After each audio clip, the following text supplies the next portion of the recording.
Have you ever, or do you feel invisible or misunderstood? Maybe as a child, as a young adult, or maybe even into your older years. There is this intrinsic sense in all of us, this need to be seen and to be understood, to be acknowledged, especially by the significant people in our lives. Today I want to explore with you a truth that is relevant for all of us.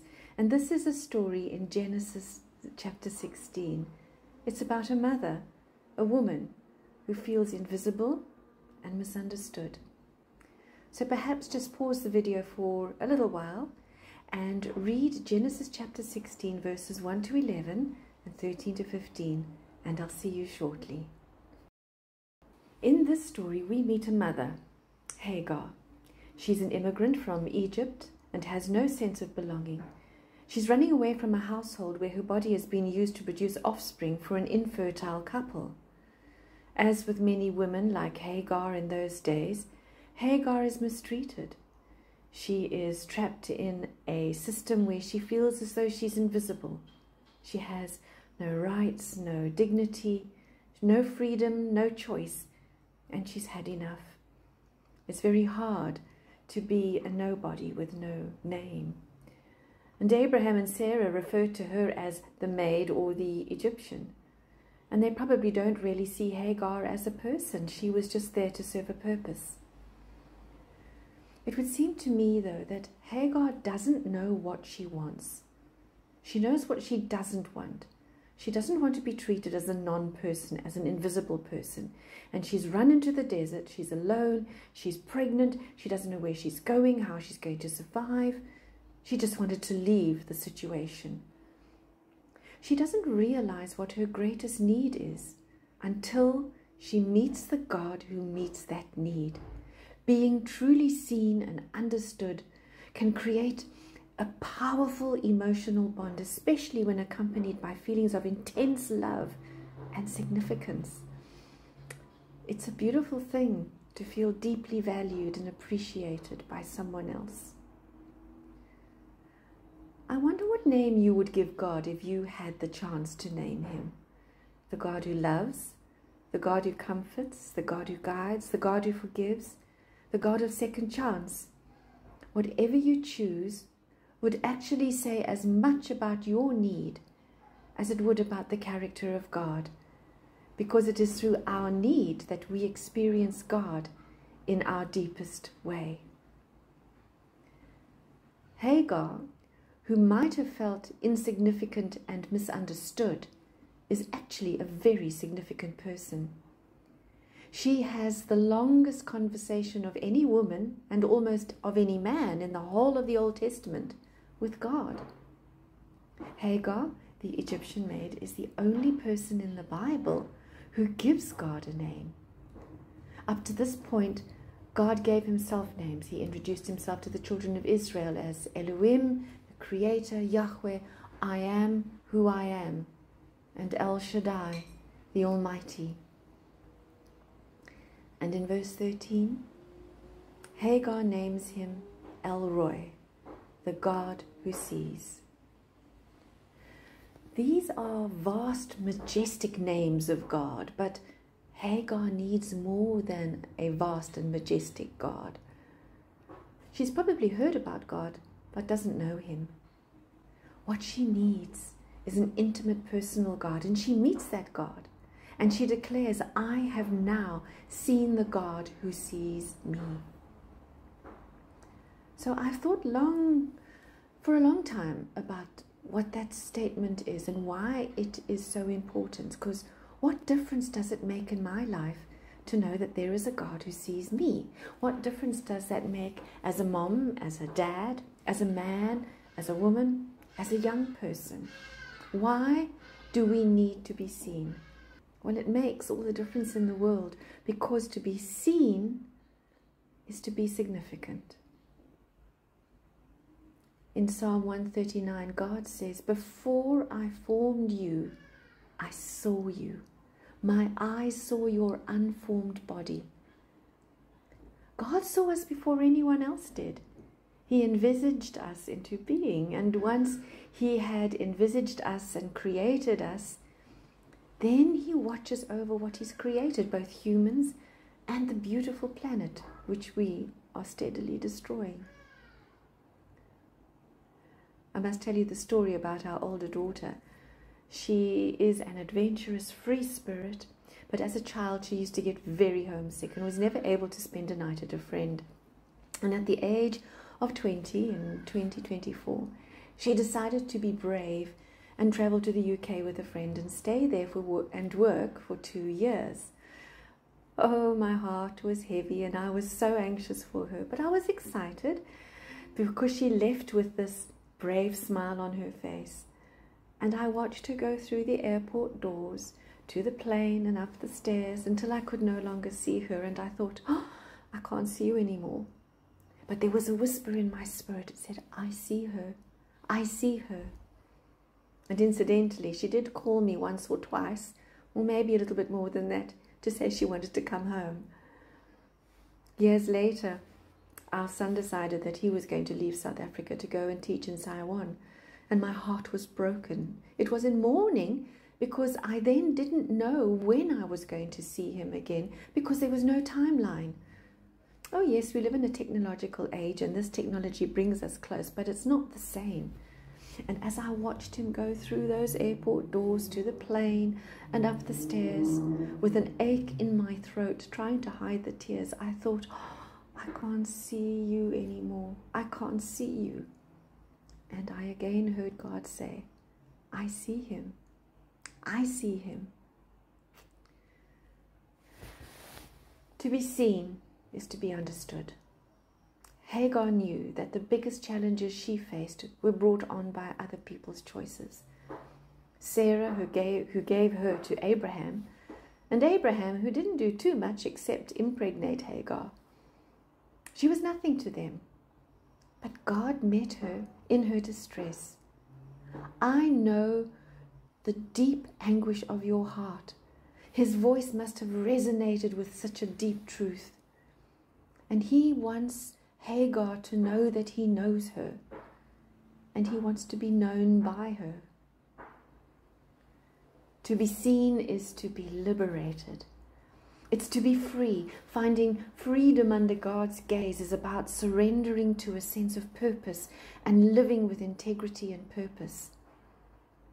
I love the incident in 2 Samuel that Rowan preached on last week.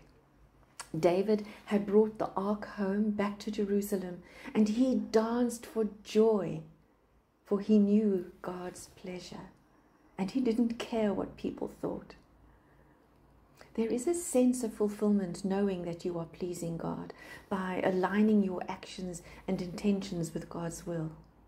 When we know that God delights in us, we are free to dance. David's dance was the expression on earth of God's joy in heaven. He felt God's pleasure. For we are all made for a purpose. Whatever you do, whatever you think, whatever you say, you do it for God.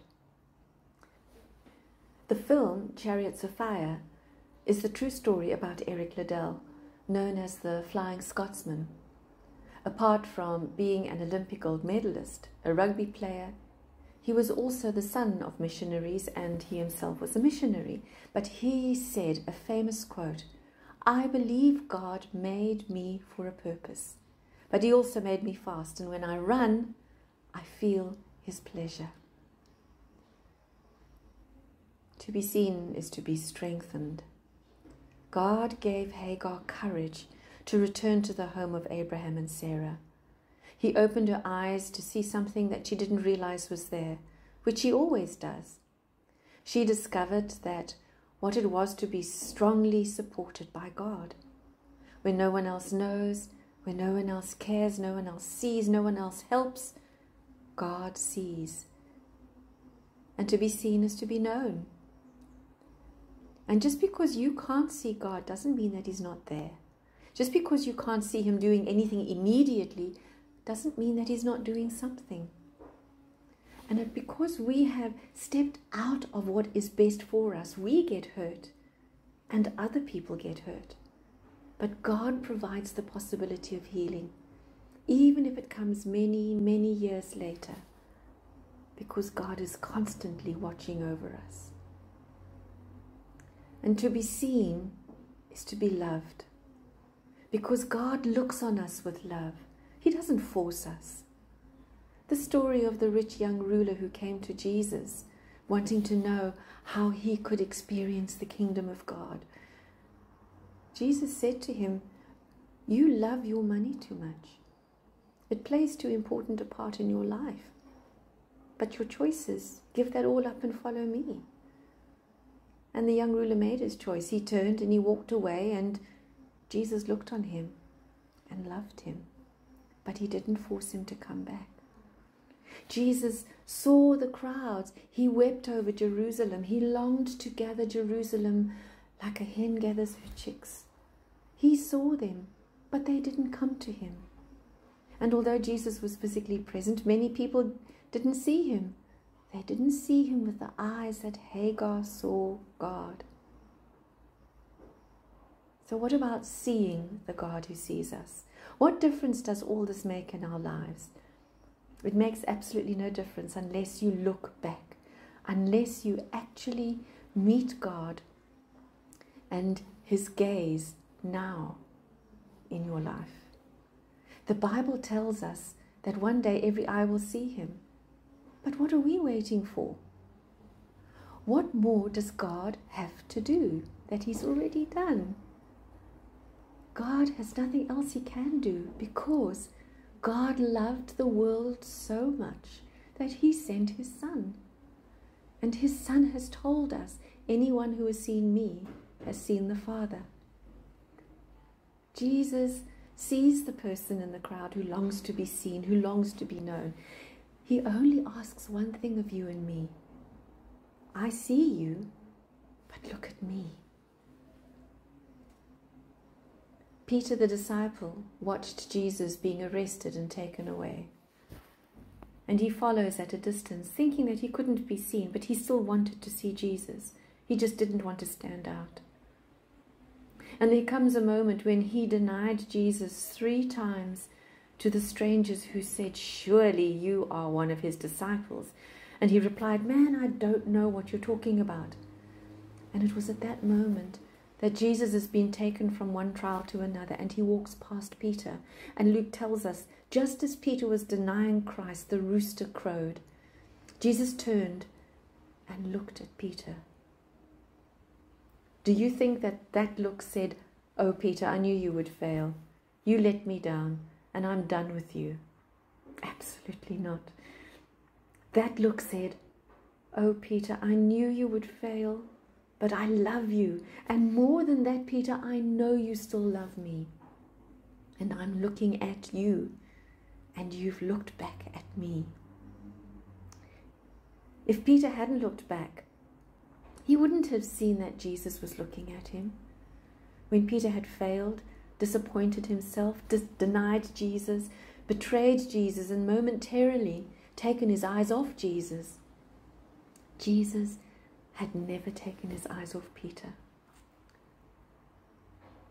Hagar, a slave, a nobody, unseen, unloved, misunderstood, and pregnant, discovered that she was seen by this all-loving God. In the depths of her despair, it must have been an extraordinarily overwhelming experience for her. When you see, you believe. And when you believe, you see. Hagar longed to be seen, and she met the God who sees. There's that old song, "You're just too good to be true. Can't take my eyes off you." That's what God says. And maybe he is singing that over us now. He can't take his eyes off us. He made us. He loves us. He sees you. He sees me. And he delights in you. Amen.